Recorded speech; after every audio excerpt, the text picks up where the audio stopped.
U.S. Vice President Kamala Harris officially conceded defeat to her Republican rival Donald Trump in the 2024 presidential election, but she's vowed not to concede the fight that fueled her campaign.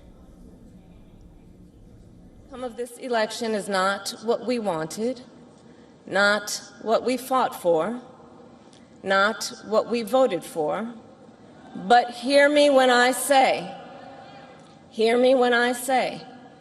the light of America's promise will always burn bright. As long as we never give up and as long as we keep fighting.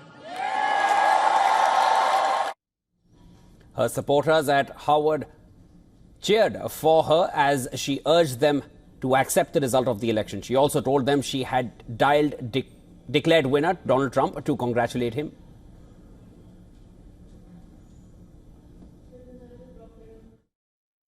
Earlier today, I spoke with President-elect Trump and congratulated him on his victory.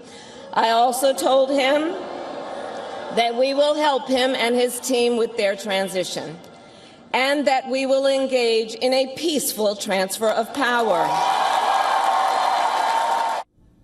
Harris warned of a dark time, but ended her speech calling for optimism and faith. I know many people feel like we are entering a dark time, but for the benefit of us all, I hope that is not the case. But here's the thing, America, if it is, let us fill the sky with the light of a brilliant, brilliant billion of stars. The light of optimism, of faith, of truth, and service.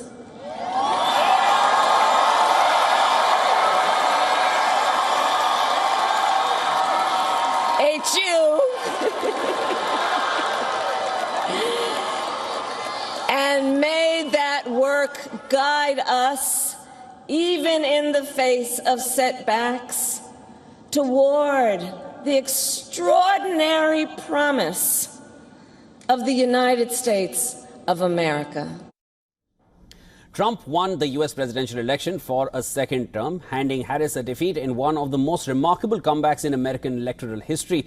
The Republican won more than half of the U.S. states, including key battlegrounds of Georgia, Pennsylvania, Michigan, and Wisconsin, all of which voted Democratic in the last election. That gave him 295 electoral votes as against Harris' 226 so far.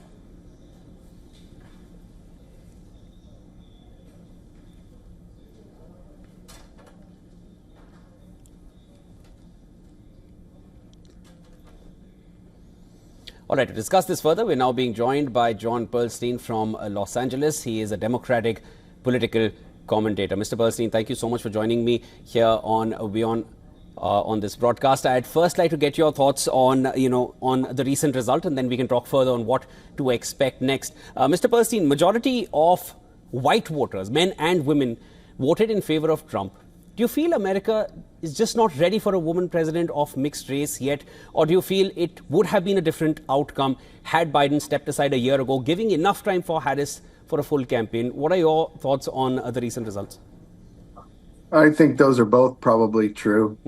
That the country's not ready for whatever reason to have a woman leader and a woman of color. In California, we sure are, but the rest of the country, it doesn't seem that way. And I think that if she had more time with the electorate, it might have been different. But I don't think that is probably the case. I just think there's some deep-seated issues in the country where this went on because she seemed like the better candidate.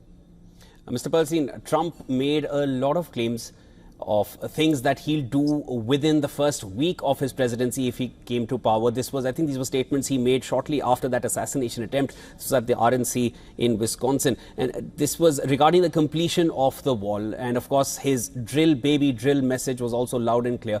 Do you see that was a plan for Trump, or was it mere rhetoric? Because the next few days will give us a fair idea of what is in store? Oh, I think it's rhetoric. I don't think I don't think he has a plan. He's an elderly gentleman. I don't think he has a plan for much that doesn't involve him and his self-interest. Mr. Bernstein, is Europe ready for Trump 2.0? Europe?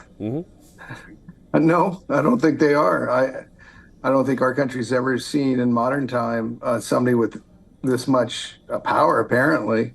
Now that the Senate's in control, he's got the Supreme Court behind him, giving him some immunity.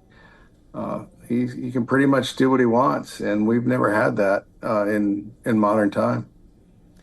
Mr. Bernstein, I mean, I can fairly gauge from your tone that, of course, you're not at all happy with the result. But the fact is, there has been he came with a good mandate, and in terms of election, in terms of the support that he's got, what do you feel worked for him?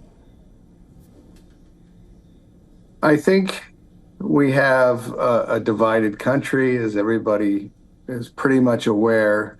What worked for him, I think, in this instance, is he's a white male in a white male-dominated society, and it helped in those swing states. It wouldn't help him much in California, and the country wasn't apparently ready for even though the majority of the electorate is women. They didn't choose to put a woman in. They've had 2 attempts at it, Hillary Clinton and now Ms. Harris, and they haven't been able to do so. And both times, of course, they lost to Trump.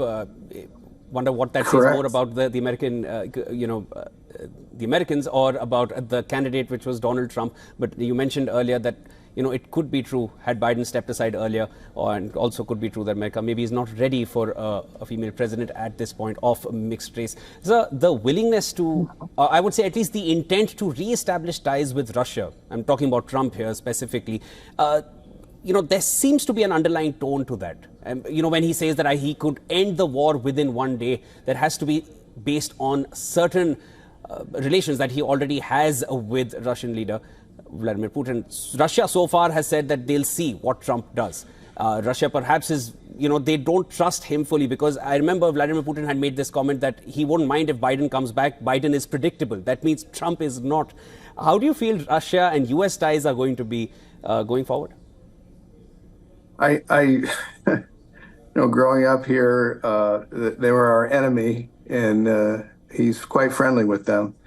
I'm not sure where that's going to go from here. He did say that the war would end in a day, so that's really good news, I guess, for Ukraine and Russia, that the war is going to end, because, well, it's not. It's not going to end just because he says so. He's always been enamored, it would seem, with Vladimir Putin for whatever reason. And that's unfortunate, since Ukraine is our ally and our friend, and Russia is not. But I assume there's checks and balances that will go on, and he'll put people around him who know what they're doing and can foster relationships with the people we need to have relationships with to be a free and fair country. Finally, Mr. Bernstein, I want to, get your assessment on this. You mentioned Ukraine. How concerned do you feel Ukraine will be at this point? Zelensky said he had an excellent call with Trump, but we all remember that Zelensky was extremely nerved by, his what Trump's presidency will look like. He said, I don't understand Donald Trump. These were statements that he had made earlier, especially even in his visit to the US recently. Trump was not keen on meeting him, and then finally that meeting happened. How do you feel Ukraine would be reacting at this point? Nervous. I would say nervous. They rely on us quite a bit for weaponry in their war. I tend to believe in the good nature of the human race, and that Donald Trump will move to the center, away from some of the rhetoric, and hopefully use whatever influence he does have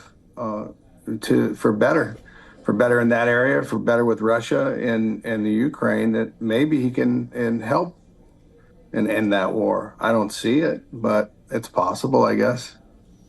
Mr. Pearlstein, thank you so much for joining me. Of course, there is a lot of conjecture around what Trump 2.0 will look like. A lot of people consider Trump to be unpredictable. And then there's also Elon Musk, who seems to be having some role in this administration going forward, who's also known to be taking decisions one cannot foresee. So there are a lot of variables at play at this point. And of course, geopolitics is going to shift drastically if Trump really acts on the claims that he had made in the initial statements that he made during his campaign. Thank you so much for joining me. That was John Pearlstein joining me from Los Angeles.